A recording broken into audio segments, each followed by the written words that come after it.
How is everybody feeling at the minute in terms of like the Christmas lull? Go on, what we got? Like, okay, put hands on ratings, because I'm probably sitting at about a 4 at the minute. Bobby's at a 1. It's got worse. Okay, shit. You're a 5. We've got a 3, maybe a 4. It's a good job you're starting breakthrough. Anyone else? Oh, Sarah's a 2. Oh, okay, cool. We've got positive from Loughborough. Okay, guys. So like, it is totally normal to feel like a little bit sluggish this time of year, a little bit flat, a little bit like, bleh, because like, how many of us love our routine? Yeah, like we're creatures of habit. We love our routine. Our routine makes us feel like safe and secure and not bloated. And what we do when we're in that routine is we put good food in our body, we fuel ourselves, we drink lots of water, we drink more water than alcohol, where it's probably been the other way around this week for some of us. And actually it's about, during this time now, you probably are, like, who's still got stuff going on? Yeah, like there's still stuff going on. And it's about what you do through like, focusing on being like a % better all of the time rather than trying to tick all the boxes. Like not waking up in the morning and think, oh God, I ate way too much last night, right, I need to go into restrict mode. It's about like getting up, getting some fresh air in, getting some natural daylight in, getting some water in you. Because, I'm sorry guys, but you know we talk about this a little bit. Who's suffering from constipation at the moment? Don't be afraid, I know fucking most of you are, because it's going to be all over your check-in forms. Okay, so like salt, you need to be salting your food, you need to be drinking 4 litres of water a day. You've got to have those non-negotiables in there because that is going to look after your digestive system. There is definitely more constipations in here than was raised. So it's about like, what are you guys going to do over the next week that's going to be intentional to make yourself feel better? Like what are those things? Shout some out at me. Routine, what does that routine look like? What are the thing in that routine? Getting up early, getting your steps in, going out walking. What? No what? Late nights. Oh, you like a late night, do you? Oh, you're nocturnal. We're not staying out after food, just so you know. What else? Routine. Food prep, getting organised. What else? Late night eating, oh, we're a refrigerator. Putting those mince pies down. Okay, so like finishing eating a little bit earlier. And actually that's like, sorry, we're talking about your toilet time again, but that's actually really bad because like your food is not digesting before you go to bed, and then you're digesting your food whilst you sleep, and our digestive system's meant to be in rest and digest. So, literally a real whistle-stop tour, but you need to be focusing on drinking 4 litres of water, not 3, 4, okay? You need to be salting all your food, you need to be getting daily exercise outside, getting out for some fresh air, yeah? And then you need to focus on movement because movement's gonna give endorphins, serotonin's gonna make you feel good. So, should we start on the movement thing? Yeah? Okay, guys, let's go. Bracing. What is the purpose of a brace? I should not have to teach this because you should all be telling me. Okay, I've got back. Protect your back. Protect your back. Stability. Stability. Come on, Loughboroughs, what you got for me? Has John taught you nothing? What the purpose of a brace? Bobby, go. Be a trunk, not a flum. Be a trunk, not a flum. She's been before. We're using that one, baby. Yeah, literally. We are focusing on the trunk, the inner trunk. Okay, what else is it good for? Taking a minute of presence before you're about to lift rather than going, oh shit, this is going to be heavy. What is a brace? Oh my God, what is a brace? Take a deep breath in, stability for like in the breath sort of thing, and then exhale. Yeah, so we're going to be taking a breath in. So what our brace is doing is we're basically taking that moment to prepare ourselves to lift, okay? We're having that moment where we're stabilizing through our midsection so that we protect ourselves. And that's not just for our power lifts, that is for absolutely every single thing we are doing. Because if you're going to do like we did the side lateral raise last demo, and if you're not bracing, you're just going to be swinging. If you're bicep curling like this, you're definitely not bracing because it's all leaking out the bottom, all that energy. We're trying to create a stable core, stable energy so that we've got power when we're lifting. So what your brace breath is, breath, brace, breath, brace, brace, breath. What your brace is where you take a breath into the lower part of your rib cage. Can everybody stand up for me? So what it isn't is this. Okay? Because if we're trying to take the breath down, but we're drawing the shoulder blades up, we're effectively just undoing everything and shrugging and taking loads of tension into our back. So what we're doing is we're taking a breath into here. So everybody take a breath in and push it down. Who's done yoga before? Yeah, like a yoga breath. You're into your bunda. Idiada bunda, something like that. You just showed your teeth, I saw that. So we're taking our breath into here. And then what we're going to do is we're going to create like a doming effect through the middle of the stomach. And we're bracing everything all in nice and tight. So if somebody was going to punch you into the stomach, you're bracing for impact. And then the final piece of that puzzle is your pelvic floor. So your pelvic floor isn't just hanging out, like ladies, I know you think it does sometimes, but you're basically drawing your pelvic floor in, okay? So when we're like, for example, we're squatting, we're not like this, we're tucked in, so we've got a neutral spine, yeah? So if this bit isn't engaged, we end up sticking our butt out. Whereas when this bit's engaged, we're pulling it in through our obliques and our pelvic floor. So the analogy is for that, if you imagine there's a piece of string in the bottom of your groin and you're pulling that bit of string up towards your belly button. Can everybody feel that? Can everybody just have a go for me at just like, you can sit there, you can do this at your desk, like there's pelvic floor exercises that you just do and you just tuck everything in and hold it. And then the purpose of that tension that you're creating here, when you're taking that breath in, you're drawing it all in, holding the breath,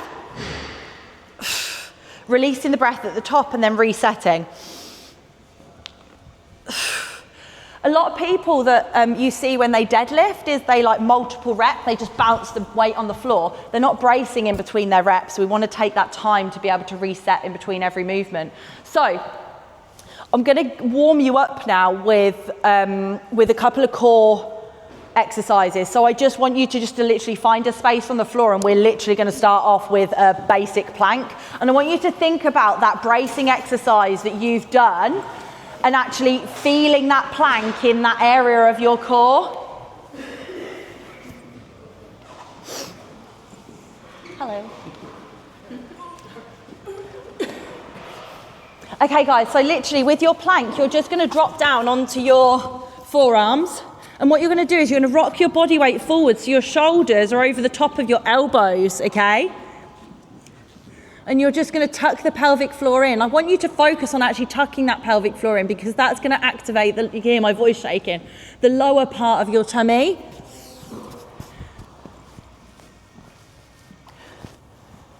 Nice.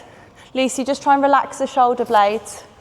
That's it. Lift the tummy up. There, that's it, nice. Relax the shoulders, Sarah. Nice, Stu. Nice, Charlotte, lovely. Cool. How's that feeling in your stomachs? Awesome, okay, cool, great. Okay, so what I want you to do now is roll over onto your back. And this is obviously my favourite, okay? So those of you that have ever been programmed by me, you know I love a dead bug as a warm-up exercise. I'm actually going to demo it on the bench so you can see me doing it. So with your dead bug, the main focus needs to be to tuck the small of the back into the bench or the floor. Like you don't want an arch in your back like this. You want that lower back to be pressed into the floor. Beginner's version, you just want to start lowering one leg down and then the other leg. And then a more advanced version of that is opposite hand an opposite leg. The purpose of the exercise is not to be, is to kill you, says Faria. The purpose of the exercise isn't actually for you to be lifting your leg up and down with your leg. It's your core that's doing the work to lift it up and down, okay?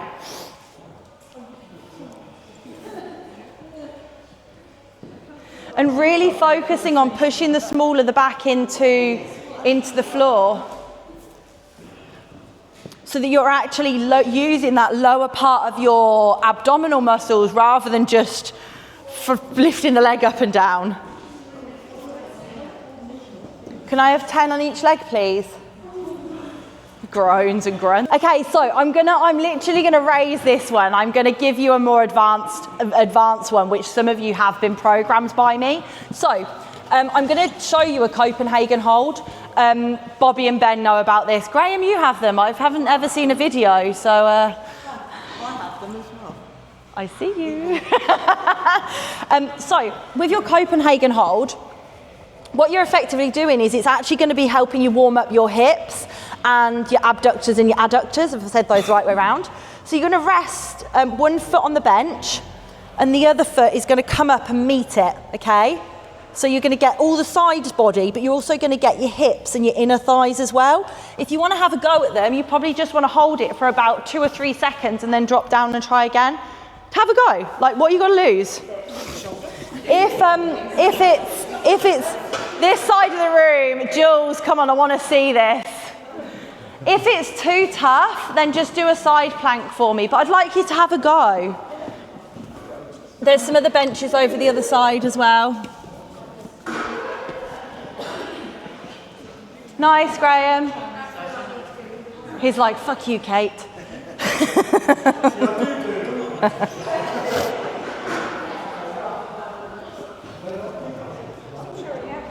Nice. And Billy, lift the hips up a little bit more. Try not to pinch with the other leg and then push the hips forward. Nice. Shoulder sore. I can do one side. Just okay. Side I won't. Yeah, it's fine. Nice, Hannah. Say, John, can I have these in my program, please? Put this leg there. Go on then, try again. I don't need any of these. Hips forward. And then shoulder back. There. Smile. Sarah, I want to see you do a Copenhagen. Sarah, I just did it.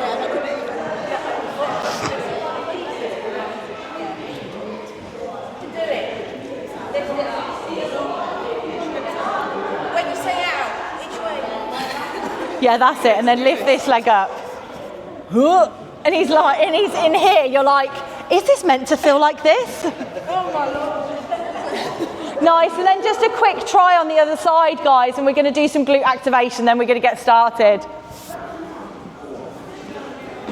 Nice, Archie, that was perfect.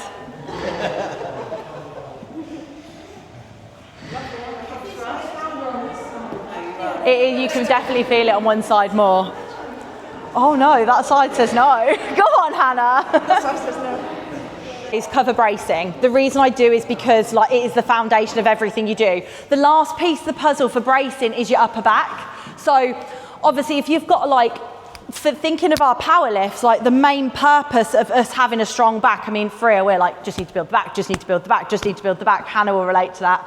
Just need to build the back. You need a bigger back. You need a stronger back. Because if you think about all of your lifts, your squat is holding you upright through your back. Because the second the back collapses, that's when the squat gives way, you fall forward. The other one is obviously your bench, because the stronger you are in your back, the more stable you are through your bench, the bigger your back as well, the less range. And then finally, obviously, deadlift is going to hold you into that position. So when we're thinking about our posture, we're all sat like this, aren't we? Like having a nice flare. I see you. We're all sat like this right now. And actually, all we want to do is just roll those shoulders backwards and pull them down the body. And that's literally your neutral spine. So when you're thinking of if we do a squat first and you're thinking of bracing, you're pulling those elbows down. So you're pulling the bar down into your back, and that's going to help you keep stability through the upper back and stop you kind of curling forward. So now we've got to get the glutes, yeah? Because they're sometimes a little bit lazy. So what we want to think about with our glutes is if you will just lay on your back for me and feet out in front into a bridge. Everybody knows the analogy. Come on, who's going to give me the analogy? Who's got me glute analogy? Anyone remember? So if you imagine you clench your ass cheeks now. Oh, the walnut. Yep, your walnut. Priya's gone for a walnut, specifically a walnut. She's like, there is no other nut, definitely not a cashew. No. So if you squeeze your butt cheeks together, and now if you imagine that there's a walnut between your ass crack and you don't want to let him fall out. Yeah, and you're really squeezing. So then as you do your bridge, you want to be lifting the glutes up off the floor. When you think you're there, go an extra inch. Hold that nut in place. And then what you want to do is slowly lower down and reset. If you can't feel this in your glutes, guys, then you might just need to readjust your legs. Stu, that nut is still firmly. I always think that you should try and include some sort of glute activation and some core activation in your warm-up. Like if we're thinking about like the reason that we're trying to warm the glutes up is because common problems with squat and deadlift is knee cave. We all have knee cave, I have knee cave. And the other one is your hips shoot up first. Yeah, me too. So what we're trying to do is we're trying to like waken this area up so that it's activated, because one of the biggest cues if you struggle with knee cave and then you also struggle with hips shooting up is it's just push the knees out. So while you're squatting today, one thing I really want you to think about is pushing through the whole foot, including the heel. Yeah? So really making sure you root through the heel. If anybody's wearing kind of like sports trainers, I'd probably suggest going flat feet, like bare feet, because then your foot isn't going to roll in your sports trainers. And I'd also suggest just really rooting through the heels and opening up through the knees. Yeah, and you should find that should help turn those on. Okay, cool. So squats. We're nearly there. Okay, so I know that I've been through this a few times for those of you that have been before, but I'm going to go through it again. So when you line yourself up with the bar, please make sure that you line your hands up first. Don't duck under the bar and then try and sort your hands out. Like you really want to make sure that you're actually lining yourself up first. So I start with little finger on the ring because I'm not very mobile. Obviously you've got two bar positions. You've got a high bar, which is where the bar sits on the top of the neck. Okay, sorry, top of the back. And you've got a low bar where it sits on like your traps, your rear delts make a shelf for it, and you can see the bar position is lower. So if I show you a high bar first, you want to make sure your feet are directly underneath the bar as you stand up, and just 1, 2. The bar doesn't need to go for a walk across the gym. We're just going to literally take a breath into our core, brace, and then open up through the knees. And we're looking for depth so that your knee and your hip crease are in line. And you see how I'm quite upright in this position? And that would be a high bar squat. Whereas some of you will squat low bar, and that's where the bar sits slightly lower forward. And you can see that I'm tipping forward a bit because the central gravity of the bar is more over the midline of my body, more than that. Like I can't hold that position there because it would fall off my back. So I'm hinging into it a little bit more. Again, I'm going to take my brace, open up through the feet, and you see my position here. I'm a lot more over the top. I'm tipping forward a bit more, and that's the difference between kind of like the low bar and the high bar. Naturally, most people will lift more with low bar because the central point is lower on the back. Sarah, I want to try move that bar down your back. I want to try move the bar down your back a little bit today as well. Just trying to think of anybody else. Fleur will probably have a go on you, and Abby as well. We're already working it. You would benefit from it as well, having the bar slightly lower as long as the shoulders allow it. Yeah? Cool. Does anybody have any questions or any issues that they actually face with their squats, so I can break them down for you? And then we'll get started. No? Sarah's like, I'm just going to touch my hair, make me feel like she wanted to ask me something. What do you do if you hate them? You have to do them lots and lots and lots and fall in love with them. I tend to breed benchers.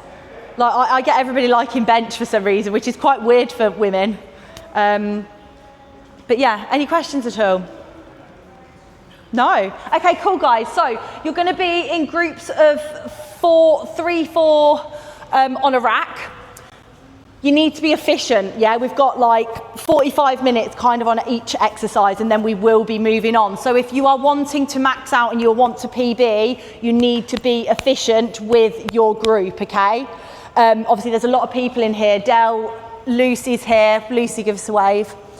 And then Del and I are going to be supporting you all. The last thing that I actually want to cover is spotting.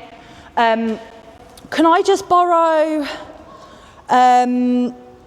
can I borrow Sarah? Can I borrow you? Bob, can I borrow you? Hannah, can I borrow you? Thanks. So you're obviously in a group of 4, yeah? Can you come and spot with me? We're going to spot. Okay. You're happy with spotting, aren't you? Yeah. Unless you want to be my spotter. Yeah. So what we're going to do is as Sarah's walking out her max load, Hannah's going to be standing behind Sarah. So we need it, because if you think about it, guys, if any of you, which there are going to be people in this room who work up to lift 100 kilos, we're not going to lift that on our own.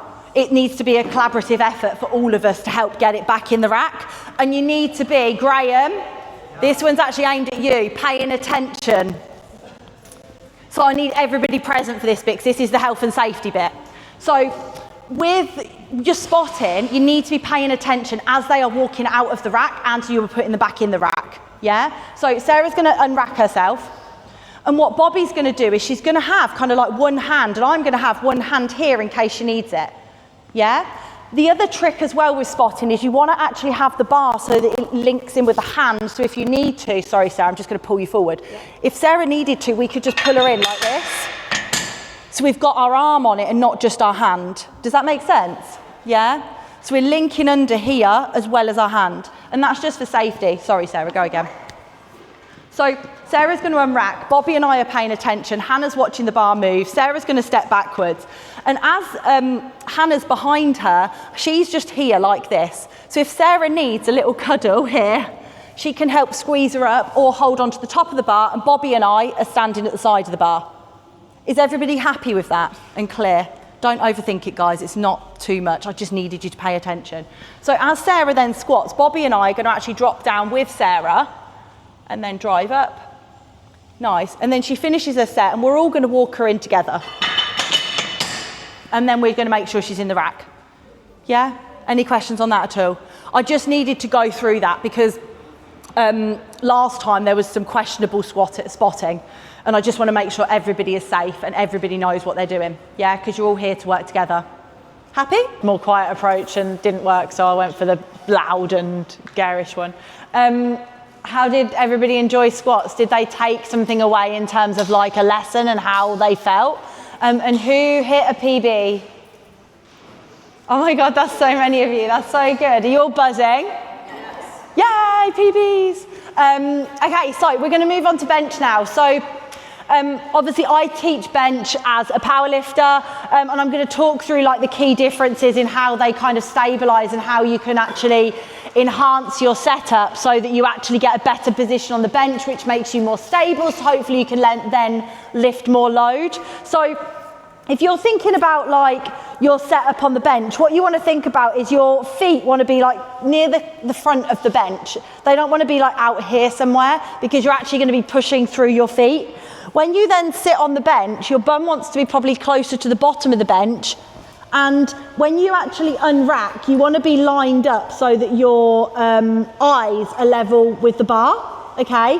But what you also want to be mindful of is your touch point's probably going to be about here, and you don't want to clip the J-hooks, okay? So we're just going to literally start by, like, you can feel the little rings on the bar. So I would go for like first finger on the ring. And then what I'm going to do is I'm actually going to push myself backwards. As I push myself backwards, I'm pulling my lats and my scapula down and pinching them together. And I'm going to like demonstrate that so you can feel it. So I'm going to pinch underneath.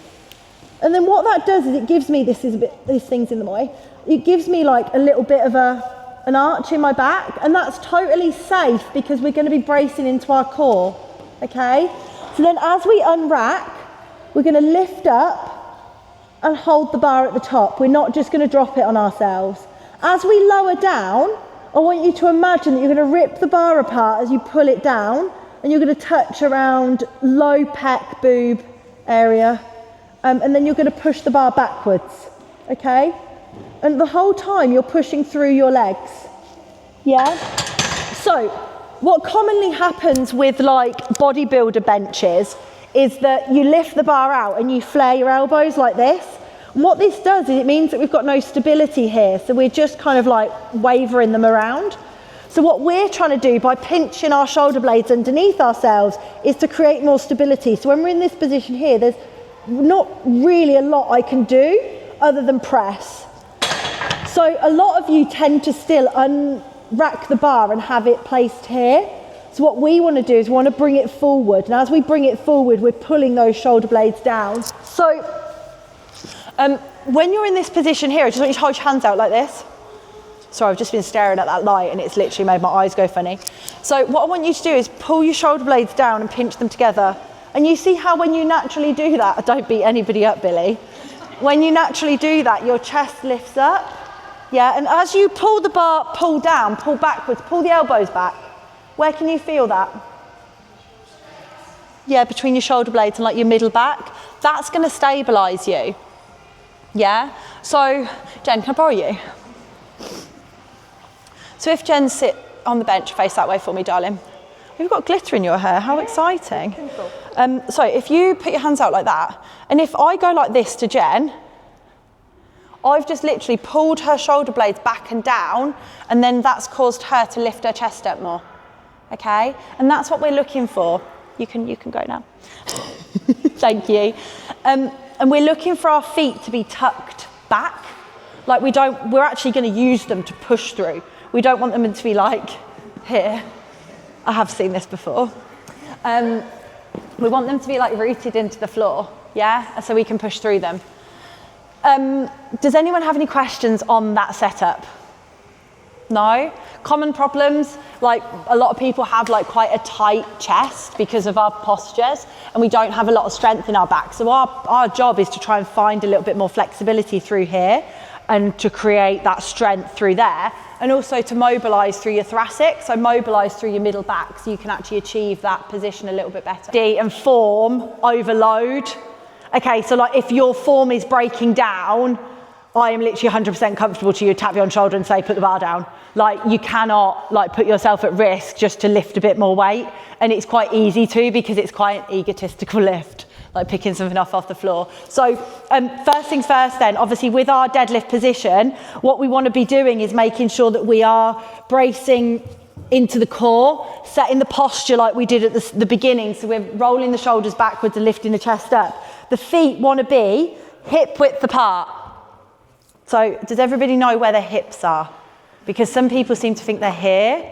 Some people seem to think they're here. They're about here, yeah? So they're literally directly underneath you. And what you want to do is when you're at hip width apart, the bar wants to be over like the midline of the foot, okay? So then what you're going to do is you're going to reach for a seat that's not there. We want to make sure that we've got a neutral spine, okay? So one of the most important things that tends to not occur is that people just pick it up off the floor, okay? What we want to do is we actually want to feel the weight first and take the slack out of the bar. Ben, this really applies to you. So what we want to do is really take the slack out of the bar. So rather than just picking the bar up and lifting it, we actually want to feel it out. So we're going to lift our chest, pull against the bar, and then push through the legs. Okay? So if you imagine it as that two parts. So you pulling against the bar and taking the slack out of the bar is really important because that's you feeling the weight. So you see it makes that little click. And then you push through the legs.